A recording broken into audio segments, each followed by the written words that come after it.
Hello दोस्तों, good morning. उड़ान the learning zone के प्लेटफॉर्म में फिर कर आपका एक बार स्वागत करता हूं। मैं देवांश गौतम। गाइस, जैसा कि आपको पता है कि पटवारी का एग्ज़ाम होंगे आने वाले टाइम पे और जल्द ही नोटिफिकेशन जारी होगा। उसी को ध्यान में रखते हुए हमारी ये मैथ की सीरीज स्टार्ट है। अभी आपको थ्योरी कंसेप्ट पर आधारित है, इसके बाद आपको प्रैक्टिस से लाऊंगा। मैंने प्रीवियस 2-3-4 वीडियो डाल रखी हैं, जैसे इकाई अंक ज्ञात करना और साथ ही साथ विभाज्यता का नियम ज्ञात करना, यानी कुछ वीडियो मैंने डाल रखी है। और आज मेरा नेक्स्ट टॉपिक है एलसीएम एंड एचसीएफ। बहुत ही बेसिक्स टू एडवांस चलेंगे गाइस। पहले पूरी मैं थ्योरी आपको समझाऊंगा, जितनी भी इसकी थ्योरी है एक एक कंसेप्ट क्लियर कर दूंगा। इसके बाद इसके बाहर चाहे किसी भी एग्ज़ाम को आप दीजिए, रेलवे, बैंकिंग, एसएससी का चाहे कोई भी हो, सीजीएल, सीपीओ, सीएचएसएल, कोई भी एग्ज़ाम हो गाइस, इस पूरे थ्योरी को समझने के बाद आप एलसीएम एचसीएफ से कभी भी कहीं भी कोई क्वेश्चन पूछे आपसे नहीं छूटेगा। ये मेरा अपना विश्वास है और आप इसको बार बार देखेंगे जब तक आपको समझ नहीं आएगा। तो आइए आज मैं स्टार्ट करता हूँ। स्टार्ट करने से पहले गाइस, इस चैनल में जुड़े रहने के लिए सब्सक्राइब करें, बेल आइकन को प्रेस करें, ताकि जब भी मेरा न्यू वीडियो अपलोड हो तो आपको नोटिफिकेशन प्राप्त हो सके। आइए अब मैं स्टार्ट करता हूँ गाइस। तो आज मेरा जैसा कि मेरा टॉपिक है LCM and HCF. LCM and HCF के इस टॉपिक में मैं आपको पहले इसके बारे में बता दूं कि ये है क्या। तो एलसीएम, इसे इंग्लिश में लीस्ट कॉमन मल्टीपल कहते हैं गाइस। Least common multiple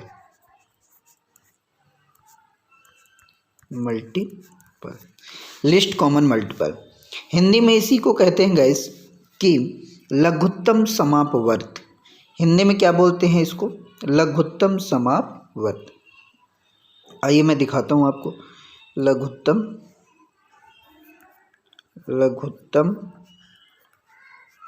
समापवर्त।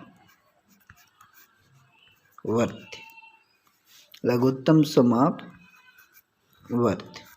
एक बात ज़रूर याद रखें गाइस, एक होता है समापवर्तक और एक होता है समापवर्त। दोनों में ही थोड़ा सा डिफरेंस है, याद रखेंगे। जब हम महत्तम बोलते हैं तो उसके साथ समापवर्तक आता है, और जब मैं लघुत्तम की बात करता हूं तो उसमें आपका आता है समापवर्त। याद रखेंगे। तो समापवर्त का मतलब क्या होता है गाइस, इसके बाद हम पहले सीख लेते हैं। समापवर्त को ही हम कहते हैं इंग्लिश में कॉमन मल्टीपल। समापवर्त, ये मैंने लिखा है समापवर्त, और यहाँ मैंने क्या लिखा गाइस? समावर्तक। तो इस समापवर्त का मतलब होता है कॉमन। क्या होता है गाइस? एक मिनट। कॉमन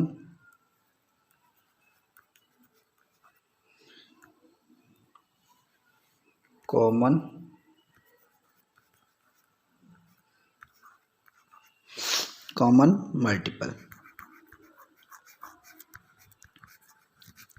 याद रखें, कॉमन मल्टीपल का मतलब क्या हो गया गाइस? यानी ऐसी संख्याएं जो दी गई दो या दो से अधिक संख्याओं में से, यानी ऐसी संख्या जो दी गई दो या दो से अधिक संख्याओं में से प्रत्येक से पूर्णतः विभाजित हो जाए। जैसे सपोज दैट गाइस, मैं एक नंबर लेता हूँ आपको और आपको ऐसा समझाता हूँ। मान के चलिए दो नंबर आपको दे गए हैं। एक नंबर है आपके पास 3 और एक नंबर है आपको 5। ये दो नंबर है, और इन नंबरों के आधार पर, इन दो नंबरों के आधार पर, जैसे दो नंबर मैंने आपको क्या बताया, 3 और 5 ले लिया, तो इन दोनों के नंबर के ऐसी एक संख्या आप लीजिए, जैसे मान के चलिए 15, 30, 45, ऐसे कुछ नंबर हमने लिया। तो ये नंबर जो है 15 है, 30 है, 45, इन दोनों नंबरों से ये क्या होना चाहिए, डिविजिबल होना चाहिए, यानी विभाजित होना चाहिए। इन्हीं दोनों नंबर से ये भी विभाजित होना चाहिए, इन्हीं दोनों नंबर से ये विभाजित होना चाहिए। और यदि ऐसी संख्याएं ये जो आपकी विभाजित हो रही हैं, तो विभाजित होने वाली ही संख्याएं आपकी कहलाती हैं समापवर्ती।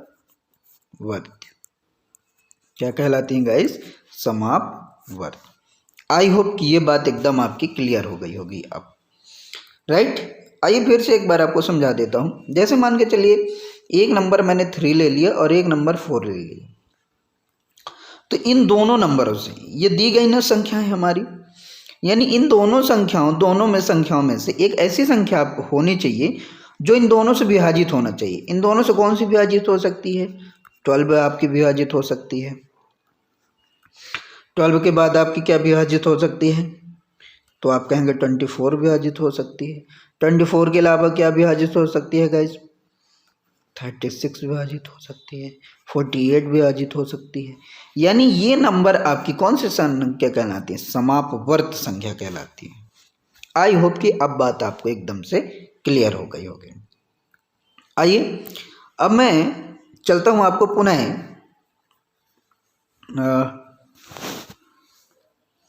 नेक्स्ट स्लाइड पे, और जो मेरा क्वेश्चन है एलसीएम का है। किसका है गाइस, एलसीएम का। आइए स्टार्ट करते हैं एलसीएम के बारे में जानना। तो मैंने कहा एलसीएम यानी लीस्ट कॉमन मल्टीपल कौन सी संख्या होती है, वह छोटी सी छोटी संख्या जो दी गई 2 या 2 से अधिक संख्याओं में से प्रत्येक से पूर्णतः विभाजित हो दी गई संख्याओं का लघुत्तम समापवर्त कहलाती है। क्या बात समझ पाएंगे?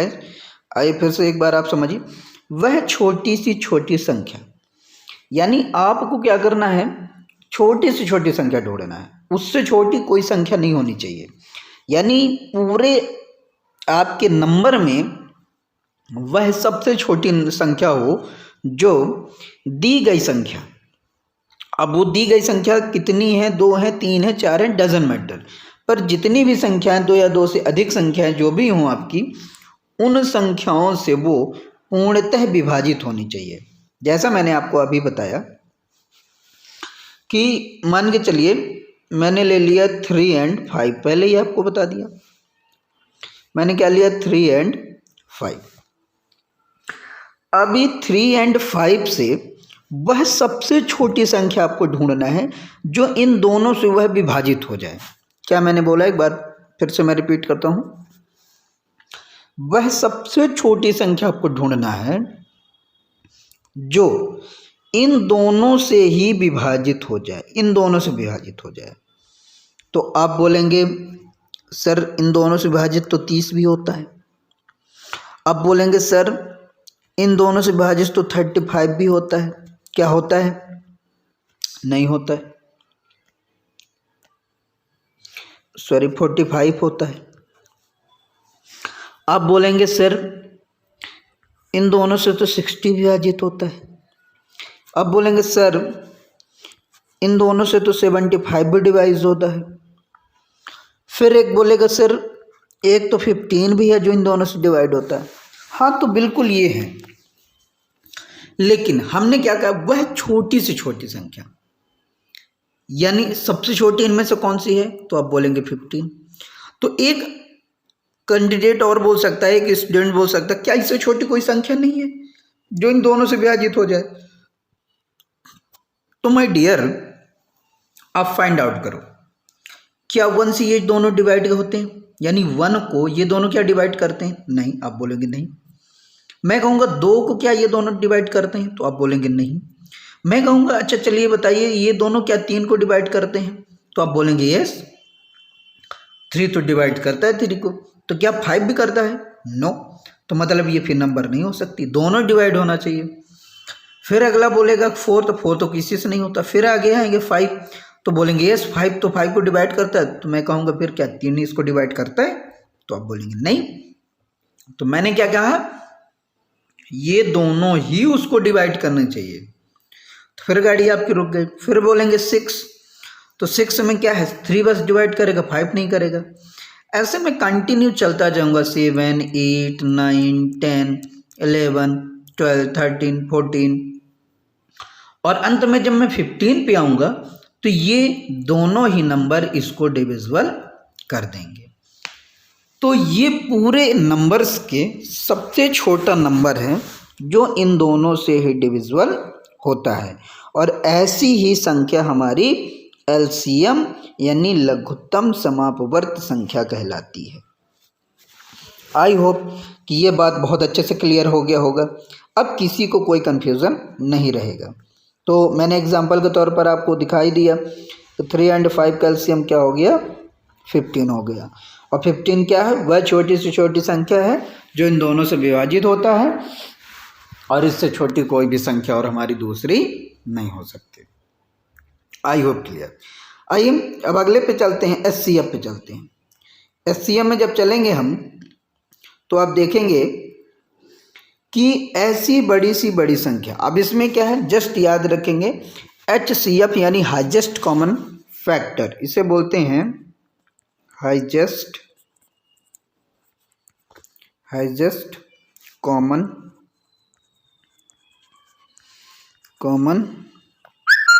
Factor, highest common factor. I hope clear है बात। यानी इसे एचसीएफ को क्या बोलते हैं, हाईएस्ट कॉमन फैक्टर।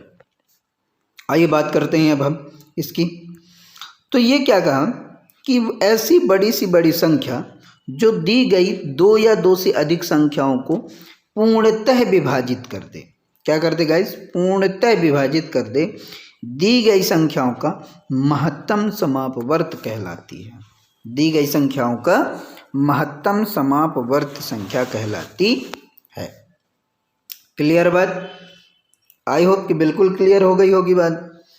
यानी मैंने कहा, एक मिनट गाइस, हाँ मैंने कहा कि ऐसी बड़ी से बड़ी संख्या, इसमें क्या ढूंढ रहे थे, छोटी से छोटी, इसमें बड़ी से बड़ी, फिर उससे बड़ी नहीं होनी चाहिए। ऐसी संख्या जो दी गई यानी पहले से आपको गिवन होगा 2 या 2 से अधिक संख्या, यानी मैक्सिमम 2 होंगे, 3 होंगे, 4 होंगे, जितने भी हो जाएं, लेकिन 2 या 2 से अधिक होंगे, संख्याओं को पूर्णतः विभाजित कर दे तो दी गई संख्या को महत्तम समवर्तक कहलाती है। आइए समझाता हूँ। मैंने कहा कि आपके पास क्या गिवन था, 3 नंबर्स गिवन थे। कौन कौन से? तो आप बोलेंगे 15, 30 एंड 45। ये 3 नंबर आपको गिवन है, ये गिवन नंबर है, ये जो है आपका क्या है, गिवन नंबर है। तो ये गिवन है तो मोर देन क्या है, 2 है, मोर देन 2 नंबर्स है। तो इनका हाईएस्ट कॉमन फैक्टर ज्ञात करना है, यानी महत्तम समवर्तक। महत्तम समवर्तक कैसे निकलेगा? तो मैंने कहा कि ऐसी संख्या ढूंढो जो इन तीनों को वो विभाजित करे, इन तीनों को अलग अलग, इसको भी विभाजित करे, इसको भी विभाजित करे और इसको भी विभाजित करे। क्या आप समझ पा रहे हैं? यानी इन सबको विभाजित करे। तो आप बोलेंगे सर 15 है, 30 है और 45 है, इसको तो 3 डिवाइड करता है। हाँ तो सही है ना, 3 डिवाइड करता है, मैंने कहाँ बोला कि नहीं करता है। लेकिन मैंने एक चीज़ बोला है कि बड़ी सी बड़ी संख्या, बड़ी सी बड़ी संख्या। तो क्या 3 से बड़ा कोई नंबर्स नहीं जो इन तीनों को डिवाइड करेंगे? तो एक बोलेगा सर 3 से बड़ा तो 5 है जो इन तीनों को डिवाइड करता है। ये सबको इन दोनों तीनों को ये 5 डिवाइड करता है। क्या 5 से बड़ी कोई संख्या नहीं जो इन तीनों को डिवाइड करे? तो एक बोलेगा नहीं सर और भी देख लेते हैं। तो मैं कहा ठीक है चेक करो। तो आप देखेंगे क्या 6 से हो रहा है, नहीं हो रहा है, 7 से हो रहा है, नहीं हो रहा है, 8 से हो रहा है, नहीं हो रहा है, 9 से सिर्फ 45 बस होगा और ये दोनों नहीं होंगे। 10 से बोलूँगा तो आप 30 बस कर पाएंगे, बाकी ये दोनों नहीं हो पाएंगे। फिर 11 पे से कोई नहीं जाएगा, 12 से कोई नहीं जाएगा, 13 से कोई नहीं जाएगा, 14 से कोई नहीं जाएगा, और फिर कौन आएगा 15। 15 एक ऐसा नंबर है जो इसको भी कर रहा है, इसको भी कर रहा है और इसको भी, तीनों को डिविजिबल करता है 15। 15 से मोर देन, तो बोलेंगे सर एक तो और तो हो सकता है, हमकन बताइए क्या हो सकता है। तो आप बोलेंगे सर 15 से मोर देन तो 20 हो सकता है। तो माय डियर, जो भी नंबर्स आगे आप बढ़ेंगे 15 के बाद, तो वो 15 को डिवाइड नहीं करेगा। क्या आप मेरी बात समझ पा रहे हैं? 15 से आगे जैसे ही आप बढ़ेंगे तो 15 से जैसे ही आगे आप बढ़ेंगे तो 15 को कोई भी नंबर डिवाइड नहीं कर पाएगी। इसलिए 15 ही वह सबसे बड़ी संख्या है जो इन तीनों को ही डिवाइड करती है।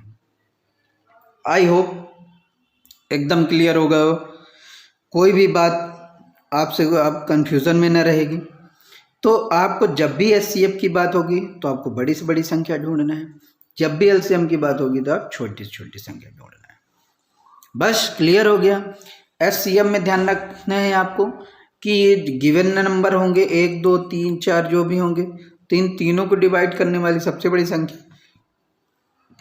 और एलसीएम में क्या होगा कि जो भी गिवन होगा तो उनका जो है तो एक ऐसा मल्टीपल कॉमन मल्टीपल नंबर ढूंढना है जो इन तीनों से या दोनों से डिवाइड हो जाए। आइए, तो ये आपके कंसेप्ट क्लियर हो गए होंगे। आइए नेक्स्ट स्लाइड पे चलते हैं। जैसे यहाँ पर मैंने कुछ लिख रखे हैं आपको, सम इम्पोर्टेंट फैक्ट।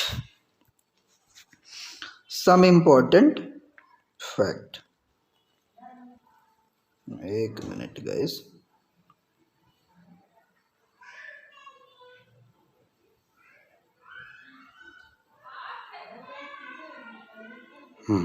चल, सम इम्पोर्टेंट फैक्ट, या मैंने फैक्ट नहीं लिखा तो मैं फैक्ट लिखे दे रहा हूँ गाइस।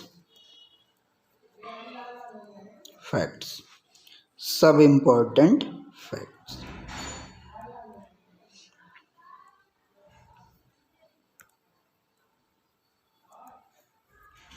फैक्ट्स, आइए देखते हैं। तो ये चीज़ याद रखेंगे गाइस कि दो लगातार प्राकृत संख्याओं का महत्तम समावर्त हमेशा एक होता है। ऑलवेज आपको याद रखना होगा। दो लगातार, जैसे मैं बोल दिया 1 2, तो इसका एचसीएफ कितना होगा 1। मैं बोलूँगा 2 3, इसका बताओ एचसीएफ कितना होगा, तो आप बताएंगे 1।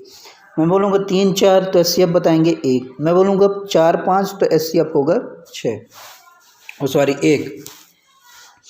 मैं बोलूँगा 20 और 21, तो इसका एचसीएफ बताइए, तो आप बताएंगे 1। मैं बोलूँगा 71 और 72 का एचसीएफ बताइए, तो आप बताएंगे 1।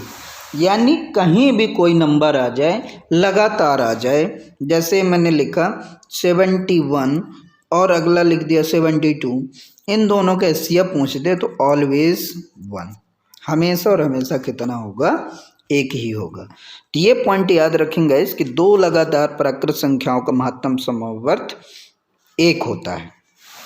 कितना होता है गाइस, समापवर्तक 1 होता है। आई होप क्लियर हो गया होगा। अगले कंसेप्ट पे चलते हैं। अगला कहता है कि दो लगातार प्राकृत संख्याओं का एलसीएम दो लगातार प्राकृत संख्याओं का गुणनफल होता है। सॉरी, एलसीएम सही बोला हूँ, मैंने कहा क्या बोला कि दो लगातार प्राकृत संख्या, जैसे मैंने लिख दिया 3 और 4, ये दो लगातार प्राकृत संख्या हैं और इनका एलसीएम पूछा जाएगा, बताइए इनका एलसीएम क्या होगा। तो याद रखिएगा इन दोनों का एलसीएम क्या होगा, ये तो एचसीएफ था, अब एलसीएम की बात आई है तो दोनों लगातार प्राकृत संख्याओं का गुणनफल होता है। यानी इन दोनों को आपस में गुणा कर दो आप, तो जो नंबर आएगा वही संख्या आपकी क्या होगी, एलसीएम होगी। आई होप कि ये बात भी आपकी क्लियर हो गई होगी। यानी दो लगातार प्राकृत संख्याओं के एचसीएफ 1 और दो लगातार प्राकृत संख्याओं का एलसीएम जो होगा यानी लघुत्तम समापवर्त जो होगा आपका, वो क्या होगा गाइस, दोनों प्राकृत संख्याओं का गुणनफल। अगला देखते हैं, अगला क्या कह रहा है, अगला कह रहा है कि यदि दी गई संख्याओं का आधार समान हो, दी गई संख्याओं का क्या हो, आधार समान हो और घातें क्या हो, असमान हो, तो उनका एलसीएम यानी लघुत्तम समावर्त अधिकतम घात वाली संख्या ही होगी। याद रखेंगे इस, मैंने क्या बोला कि यदि समान आधार वाले, समान आधार का मतलब गाइस जैसे मैंने लिख दिया 3 की पावर 8 इंटू 3 की पावर 9 इंटू 3 की पावर 15 इंटू 3 की पावर 6 इंटू 3 की पावर 4, ऐसा कुछ एक्सप्रेशन लिखा है। और इसमें पूछ दे कि बताइए आप इसका LCM यानी लघुत्तम समापवर्त कितना होगा। तो क्या कहता है कि यदि दी गई संख्याओं का आधार समान हो, तो याद रखेंगे 3 क्या है आपका आधार है, 3 को क्या बोलते हैं आधार, और 8 को क्या बोलते हैं घात। तो आप देखेंगे एक कंडीशन ये है कि इनका गुणात्मक में होना चाहिए, ये सभी किस में हो गुणे में। तो आप देखें 3 है, यहाँ भी 3, यहाँ भी 3, यहाँ भी 3, यहाँ भी 3 और यहाँ भी, तीनों जगह 3 3 है। जब तीनों जगह 3 3 है इसका मतलब आधार तो समान है, एक जैसा है। लेकिन घातें आप देखें यहाँ 8, यहाँ 9, यहाँ 15, यहाँ 6, यहाँ 4, यानी घातें अलग अलग हैं। तो याद रखें जब आधार समान हो और घातें अलग अलग हो तो उस पूरे एक्सप्रेशन का, उस पूरे सवाल का जो लघुत्तम होगा वह मैक्सिमम घात वाली यानी अधिकतम घात वाली संख्या हमारी लघुत्तम होगी। तो योर राइट आंसर कितना हो जाएगा 3 की पावर 15, 3 की पावर क्या हो जाएगी 15। तो ये आपका क्या हो जाएगा आंसर हो जाएगा, यानी LCM इसका कितना आ जाएगा 3 की पावर 15।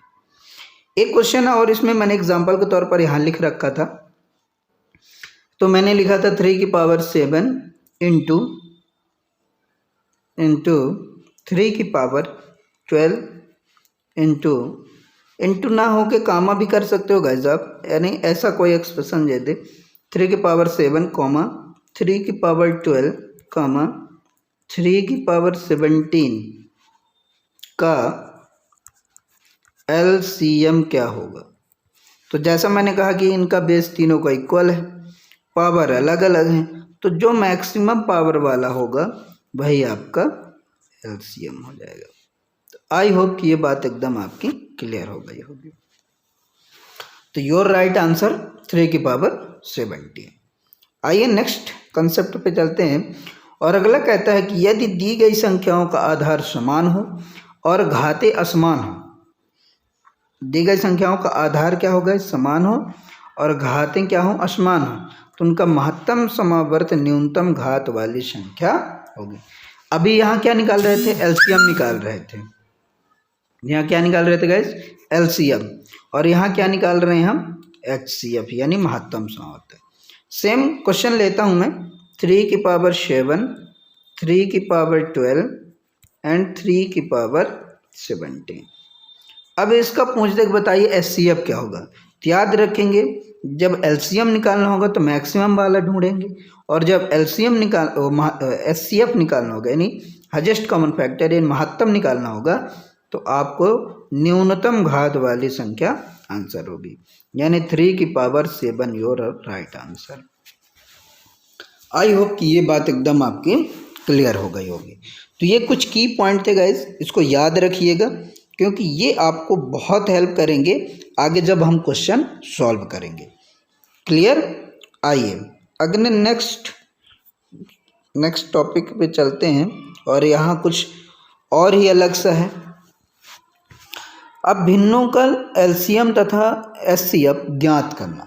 गाइस याद रखें कि जब भिन्नों के LCM और HCF निकालते हैं हम तो कैसे निकालेंगे, आइए उसके बारे में पहले आपको कुछ समझा देता हूँ। क्लियर। चलिए पहले स्टार्ट करते हैं। सो गाइस भिन्नों का LCM तथा LCM ज्ञात करना किस प्रकार ज्ञात किया जाता है, तो उसके दो फार्मूले हमने लिख रखे हैं।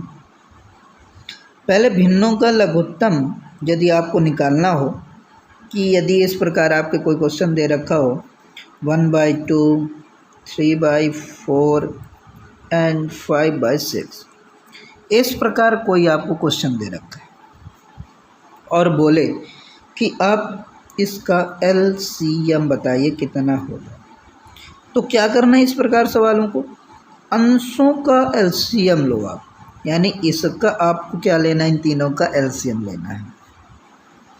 तो इन तीनों का LCM कितना आ जाएगा, इन तीनों का LCM आ जाएगा आपका 15। फिर हारों का HCF, तो इन तीनों का HCF कितना आ जाएगा इस, तो आप बोलेंगे 2। तो यही आपका क्या हो जाएगा LCM, 15 divide by 2। I hope कि ये बात क्लियर हो गई होगी। ज्ञात कीजिए, बड़ा सिंपल है गाइस। एक नंबर दे रखा है, आप उसको लिख लीजिए 48। बोल रहा है दूसरा ज्ञात करिए, तो दूसरा x, और इनका LCM एंड HCF भी दे रखा है। बस इसी फार्मूले में आपको रख देना था और सॉल्व कर देना था। तो 16 कम 16, 16 3 बार, फिर 3 बार इसको डिवाइड करेंगे तो 6 टाइम 3 छंग 18, और एक बचा और 4। तो आपकी दूसरी संख्या क्या हो जाएगी 64। सेकंड नंबर आपका क्या हो जाएगा 64। तो क्या इतना आसान प्रश्न पूछा जाता है एग्ज़ाम में? तो guys B patience and next question. अब आइए इस प्रश्न को हल करते हैं। अब आप देखिए, कहता है दो संख्याओं का योग 132 है तथा उनका लघुत्तम समावर्तक 360 है, तो वे संख्याएं क्या हैं? अब इस प्रश्न को आप हल करेंगे अपने कंसेप्ट के बिहाफ पर। देखिए, मैं पहले समझा देता हूँ, फिर आप इसको अपने से कोई क्वेश्चन लेकर ऐसे सॉल्व करिएगा। आइए स्टार्ट करते हैं। मैंने कहा था कि दो संख्याओं का योग कितना है। मैंने नहीं, क्वेश्चन कह रहा है दो संख्याओं का योग कितना है 132। मुझे नहीं पता कौन सी वो संख्या है। मैंने मान लिया एक संख्या x है और दूसरी क्या है गाइस y। इन्हीं दोनों का योग आपको दे रखा है। कितना दे रखा है 132, मैंने लिख रखा है। फिर कहता है उनका LCM 360 है। तो LCM क्या होता है गाइस? तो मैंने कहा था LCM वो नंबर्स होते हैं जो इन दोनों ही नंबरों को वो डिवाइड करे, और वह छोटी से छोटी संख्या होती है। तो एक चीज़ आपने नोटिस ना किया होगा, मैंने बताया था कि दोनों संख्याओं का गुणनफल इन्हीं दोनों संख्याओं के HCF और LCM के गुणनफल के बराबर होता है। एक बात समझिए, जो मैंने यहाँ HCF लिख रखा है HCF, और यहाँ क्या लिख रखा है LCM, ये जो HCF है इसके भी साथ एक बार गुणा होता है कि नहीं होता है? Are you agree? चलिए मैं आपको एक और छोटा सा कंसेप्ट सिखाता हूँ, इसके बाद मैं आपको समझाता हूँ। पहले मैं आपको कंसेप्ट सिखाता हूँ एक और छोटा सा क्वेश्चन लेकर। क्वेश्चन क्या है, मान के चलिए गाइस, मैंने एक नंबर लिया 20 और मैंने एक नंबर लिया 30। अब इसका गुणनखंड करिए। जब आप इसका गुणनखंड करेंगे तो क्या निकल के आएगा इस, तो इसका गुणनखंड करेंगे तो आप बोलेंगे 2 2 एंड 5। मैं इसका बोलूँगा करिए गुणनखंड, तो आप बोलेंगे 2 3 5। क्लियर? मैं कहूँगा इसका आप LCM बताओ, तो आप बोलेंगे LCM होता, और मैं कहूँगा HCF बताओ। तो गाइस आपने इस प्रकार के LCM निकाले होंगे कि जो दोनों में मिलता हो उसको एक बार लिखते थे, जो दोनों में मिले उसको एक बार लिखते थे, फिर जब ना मिले तो पुनः उनको लिख देते थे 2 गुणे 3, और फिर इनका गुणा कर देते थे। तो 5 दूनी 10, 10 दूना 20, और 20 तिहाई 60। LCM कितना आ गया गाइस 60। इसी तरह मैं HCF की बात करूं तो HCF वो संख्या होती थी गाइस जो दोनों में ही मिले, सिर्फ उन्हीं बस को लेना होता था। तो आप बोलेंगे 2 मिलता है और दोनों में, और क्या मिलता है 5। तो HCF कितना आ गया 10। यहाँ से आप एक बात समझिए, ये जो 10 है, ये 10 इन्हीं के बीच से निकला हुआ है, यानी ये 25 से ही, ये तो ये 25 बना है, बस थोड़ा सी ये एक्स्ट्रा है। क्या बात समझ पा रहे हैं? यानी जो एलसीएम एक ऐसा नंबर है जो एचसीएफ उसके अंदर पहले से ही होता है। क्लियर बात। फिर मैंने कहा इसी बात को कि यदि दो संख्याएं दे रखी हैं आपकी, कौन सी, 20 और 30, तो इन दोनों का गुणनफल जो होगा वो आपके 10 इंटू 60 के इक्वल होगा। 60 के इक्वल होगा। एक मिनट गाइस, मैं यहाँ लिखे दे रहा हूँ 10 इंटू 6। यही ना मैंने अभी आपको कॉन्सेप्ट सिखाया कि दो संख्याओं का गुणनफल, थोड़ा सा कलर चेंज कर लेते हैं। मैंने क्या बताया, इन दोनों संख्याओं का गुणनफल इन्हीं दोनों के एलसीएम और एचसीएफ के गुणनफल के बराबर होता है। तो कर लो आप गुणा, इन दोनों गुणा होगा तो कितना आ जाएगा, 60 आएगा। तो आप यहाँ लिखो 60, 2 जीरो हैं तो और 2 जीरो लगा दो आप। इसी प्रकार इन दोनों को आप गुणा करोगे तो कितना आ जाएगा, 60 आएगा। मैंने 1 ज़ीरो ज़्यादा लगा दी गाइस, 1 ज़ीरो आप लगा दो, ठीक है। फिर मैंने यहाँ गुणा करवाया आपसे तो कितना आ गया, 600। तो आपने देखा कि दोनों इक्वल होते हैं, तो आप बोलेंगे बिल्कुल यस इक्वल होते हैं। तो कहने का मतलब ये हो गया कि यदि इन दोनों संख्याओं को देखा जाए, इन दोनों को देखा जाए, तो ये जो 10 है, ये 10 वो नंबर है जो दोनों ही नंबर में विद्यमान होता है, दोनों ही संख्याओं में होता है। और इन दोनों में से यदि 10 और 10 को डिवाइड कर दिया जाए तो आपको क्या मिल जाता है, एलसीएम 60 मिल जाता है। क्या बात समझ पाए। यानी ये जीरो से ये जीरो आप कैंसिल कर दोगे तो कितना आएगा, 60। तो ये 60 की इक्वल हो जाएगा। क्या मेरी बात समझ पा रहे हैं।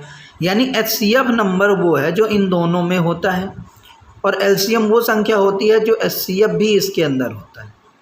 क्योंकि यहाँ से आप देख सकते हैं मैंने मल्टीप्लाई किया, तो यानी यही तो नंबर थे जो यहाँ भी है, बस थोड़ा सा एक्स्ट्रा हो गए। यदि एचसीएफ को निकाला जाए तो ये भी निकलेंगे, तो ये बस बचेगा।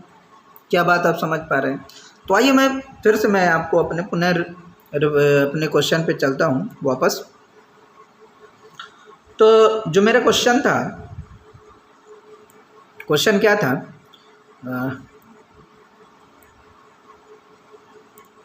क्वेश्चन मेरा था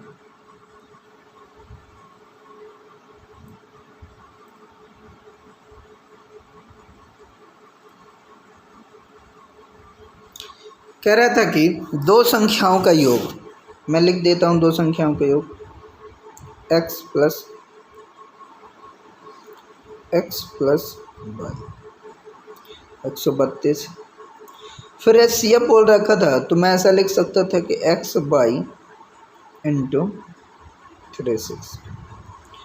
लेकिन एक बात यहाँ आपको ये समझने वाली बात है कि ये एलसीएम है और इन दोनों का योग है, तो कोई तो ऐसी संख्या होगी जो इन दोनों का एचसीएफ और इसमें भी एचसीएफ तो होना ही चाहिए कॉमन।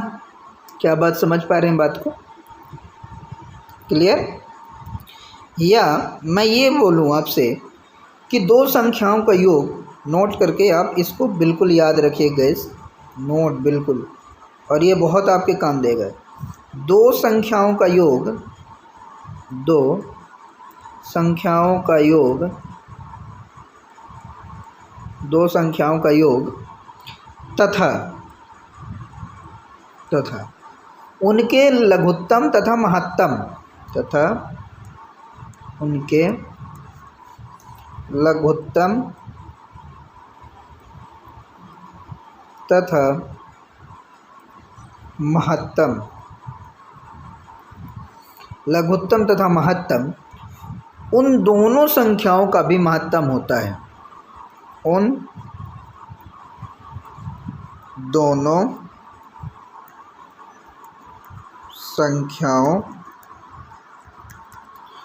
संख्याओं का भी महत्तम समापवर्तक होता। ये हम नोट करके लिख रहेंगे गाइस। मैंने क्या बताया कि दो संख्याओं का योग तथा उनके लघुत्तम तथा महत्तम, यानी दो संख्याएं हो गई आपकी x और y, इन दोनों का संख्याओं का योग तथा उनके लघुत्तम तथा महत्तम यही होगा एक्स बाई इंटू उन दोनों संख्याओं का भी महत्तम होता है, यानी इसका जो महत्तम होगा इन दोनों संख्याओं का भी वही महत्तम होगा। क्लियर बात? यानी दोनों का महत्तम एक ही होगा। तो आइए एक बार फिर से मैं क्वेश्चन के अकॉर्डिंग चलता हूँ। तो मैं ये कहूँ कि 132 व 360 का महत्तम क्या होगा, महत्तम समावर्त क्या होगा। तो गाइज आप निकाल पा रहे होंगे इन दोनों का महत्तम, तो कितना आएगा 12। इन दोनों का महत्तम कितना आएगा 12। अब इसको 12 से डिवाइड करेंगे तो बिल्कुल चला जाएगा, 12 बन जाए 12, फिर एक रिमाइंडर हो 12 बन जाए 12, बिल्कुल चला गया। इसको 12 करेंगे तो 12 3 36 और 0, यानी दोनों विभाजित हो गए। तो आप बोलेंगे यस सर समझ आ गया, यानी इन दोनों का एलसीएम एचसीएफ जो है तो 12 होगा। अब मैं अकॉर्डिंग टू क्वेश्चन कह रहा हूँ, मैं ये कह रहा हूँ कि पहली संख्या क्या होगी 12x होगी, क्योंकि एचसीएफ उसी तो निकला हुआ है। फिर मैं कहूँगा 12 इंटू बाई भी होगा, और ये आपको दे रखा है 132।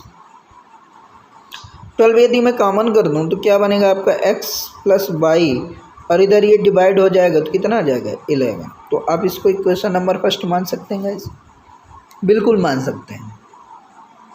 फिर इसी तरह मैं ये कहूँ कि एलसीएम, तो एलसीएम क्या होता है, एलसीएम होता है इन दोनों का गुणा, यानी दो संख्याओं का गुणा इंटू एचसीएफ। तो ये मैं कह सकता हूँ कि 12 into x y equals to 360। तो यदि यहाँ से फिर से बाई कैंसिल हो जाएगा तो कितना आ जाएगा 30। तो मैं ये कह सकता हूँ, यहाँ पास मैं लिख दे रहा हूँ गाइस कि एक्स बाई इक्वल्स टू कितना हो जाएगा 30। यानी ये जो 30 है ये ऐसी दो संख्याओं का प्राइम फैक्टर है जिनके बीच कोई कॉमन टर्म नहीं है, क्योंकि कॉमन टर्म एचसीएफ भी तो होता था, तो मैंने डिवाइड करा दिया। अब इसका एक ऐसा कॉमन फैक्टर आप बनाइए गाइस, प्राइम कॉमन फैक्टर कहता हूँ सॉरी, प्राइम फैक्टर बनाइए जो बिल्कुल क्या होना चाहिए, एकदम से एक दूसरे के प्राइम फैक्टर के तौर पर होना चाहिए। और क्रम से ऐसा एक दूसरे, और हमेशा प्राइम फैक्टर क्या बनते हैं, लगातार दो संख्याएं। तो ऐसा क्या बन सकता है गाइस, तो आप बोलेंगे सर इसका मैं 5 इंटू 6 बना सकता हूँ। 5 इंटू 6 यही दो संख्याएं हैं जो इन दोनों का क्या है गुणनफल 30 होगा और इनके बीच कॉमन टर्म 1 होगा। आई होप क्लियर हो गई। अब वो पूछ रहा था वे संख्याएं क्रम से बताइए, तो वे संख्याएं कौन कौन सी हो सकती हैं। तो मैं बोलूँगा कि ये एक तो 5 है, एक तो 6 है, लेकिन 5 6 तो है नहीं, 5 6 एक्स बाई है। तो एक्स बाई की जगह मान रख दीजिए, तो एक 12 के साथ 5 का हो जाएगा, एक 12 के साथ 6 का हो जाएगा। तो एक संख्या आपकी 60 हो जाएगी और एक संख्या आपकी 72 हो जाएगी। और आप देख रहे होंगे कि इन दोनों का सम कितना आ रहा है 132, और इन्हीं दोनों का जब आप एलसीएम निकाल रहे होंगे तो कितना आ जाएगा 360। आई होप कि ये बात क्लियर हो गई। तो ये आपको क्लियर हो गया होगा। तो माय डियर, क्या आपको इसी प्रकार क्वेश्चन सॉल्व करना होगा? नहीं, ये तो मैंने आपको समझाया है। आपको लगाना कैसे है, तो आप समझिए लगाना कैसे। आपको पता है कि दो संख्याओं का जो एचसीएफ होता है, एलसीएम का भी वही एचसीएफ होता है। तो आप ये कह सकते हैं कि 12x, मैं डायरेक्ट अभी मैं समझा रहा हूँ इसलिए आपको मुझे टाइम लग रहा है और आपको नहीं लगेगा। तो आप ऐसा डायरेक्ट लिखेंगे कि x प्लस वाई जो होगा, बस आपको इन दोनों का एचसीएफ निकालना है। क्या निकालना है गाइस? इन दोनों का एचसीएफ निकालना है। इन दोनों का एचसीएफ कितना आएगा? तो ऐसे नंबर ढूंढना है आपको जो इसको भी और इसको डिवाइड कर दे, और बड़ी से बड़ी संख्या। तो क्या है 12, x plus y equals to 12। फिर आप लिखेंगे x बाई इक्वल्स टू कितना हो जाएगा, 12 को डिवाइड कर देंगे तो कितना आ जाएगा 30, और इसका प्राइम फैक्टर बना लेंगे तो कितना हो जाएगा 5 और 6 या 6 और 5 अकॉर्डिंग टू क्वेश्चन गाइस, दोनों हो जाएगा। तो पहले आप 5 लिख लीजिएगा, फिर 6, तो बस 5 और 6 गुणा कर देंगे तो एक 60 हो जाएगा, एक 72 हो जाएगा। तो राइट आंसर योर 60 एंड 72। आइए, और ये प्रश्न गाइस मैक्सिमम टाइम पूछा गया है आपका क्वेश्चन, याद रखिएगा मैक्सिमम टाइम।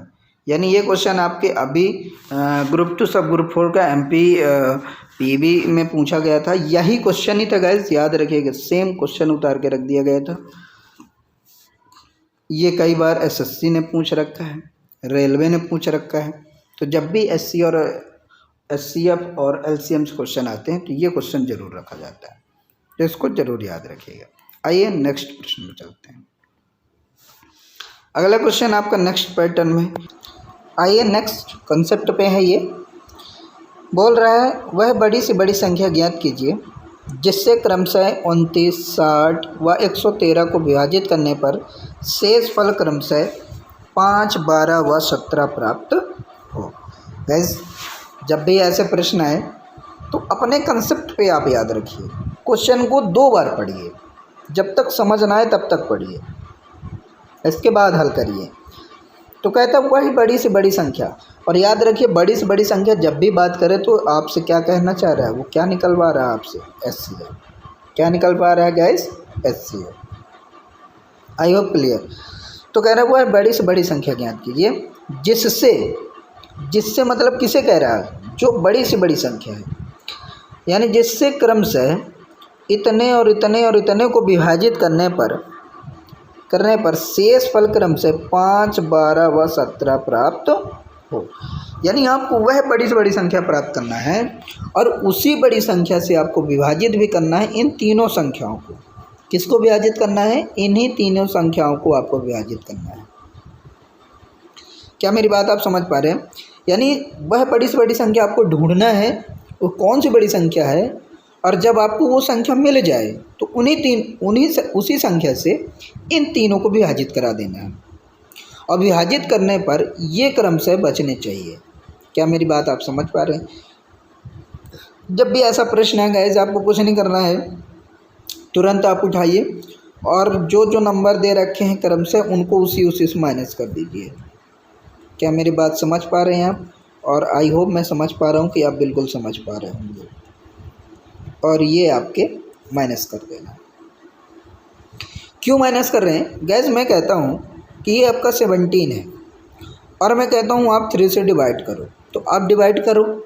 3 3 जा 9, 3 4 जा 12, 3 5 जा 15। कितनी बार गया? 5 बार गया। कितनी बार गया? 5 5 दे 15। कितना बच गया? 2 बच गया, यानी शेष 2 बचा। यानी मैं इस प्रश्न को आप समझिए, इस कंसेप्ट से आपको एकदम क्लियर। मैंने वह बड़ी से बड़ी संख्या 3 ढूंढ लिया, जो इस 17 से मैंने इस 17 को इस 3 से विभाजित कराया, तो शेष फल कितना बचा? 2 बच गया। यदि इस शेष फल को इस 17 में से मैं माइनस कर देता तो क्या ये संख्या मिलती गाइस? 15 मिलती। और यदि 15 मिलती तब मैं कहता 3 से डिवाइड करता तो ये कंप्लीट डिवाइड हो जाता। ये बात क्लियर हो गई। सेम इसी पे आप फोकस करिए कि यदि ये क्वेश्चन हमारा यही कह रहा है कि वह बड़ी से बड़ी संख्या आप ढूंढ लो, वह बड़ी से बड़ी संख्या आप ढूंढ लो जिससे इन तीनों को विभाजित करें तो ये शेष फल बचे। मैं कहता हूँ ये शेष फल को ही माइनस कर दो तो कुछ बचे ही ना, और जब कुछ बचेगा नहीं तो आप 29 में इसको माइनस करेंगे, कितना आएगा? 24 आएगा। 12 में इसको माइनस करेंगे तो कितना आ जाएगा गाइस? 48 आएगा। और फिर 113 में 17 माइनस कर देंगे तो ये कितना आ जाएगा गाइस? माइनस करेंगे तो कितना आ जाएगा आपका? ये आपका 4 आ जाएगा और ये आपका 9 आ जाएगा और 1 आ जाएगा। क्लियर? 194। आई होप ये बात एकदम आपकी क्लियर हो गई होगी। 194 सॉरी गाइस 94, क्योंकि माइनस हो गया तो कितना आ गया? 94 आ गया। अब ये वो तीनों संख्याएं हैं इन तीनों संख्याओं को मैं विभाजित करता हूँ तो तीनों कंप्लीट डिवाइड हो जाती हैं। और आपको पता है कि वह संख्या जो भी होती है वह हमेशा क्या होती है? महत्तम समापवर्त होती है। तो मैं ये कह सकता हूँ तीनों को महत्तम समावर्तक निकालना है हमें। यस अपोज बिल्कुल आप कह सकते हैं इन तीनों को महत्तम निकालना है, क्योंकि वह महत्तम संख्या होती है जो इन तीनों को क्या करती है? विभाजित करती है। इन तीनों को क्या करती है? विभाजित करती है। क्लियर बात? अब तीनों को विभाजित करती है ये, तो यदि तीनों को विभाजित करते तो इन तीनों का HCF निकाल लेंगे और इन तीनों का जो HCF होगा वो कितना होगा 24 होगा। क्योंकि जब भी HCF आपको निकालना होगा तो एक काम करिए, इन तीनों की सबसे छोटी संख्या आप पहले ढूंढिए। इन तीनों में सबसे छोटी क्या है 24 है।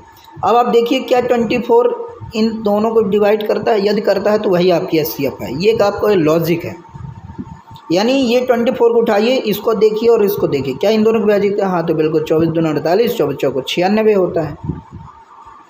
तो यही वो संख्या है आपकी 24, जो 24 को आप इन तीनों से डिवाइड करेंगे तो क्रम से 5, 12 और 17 आपका क्या बचेगा शेषफल। क्लियर? क्या बचेगा शेषफल। तो right answer your 24। I hope clear हो गया होगा।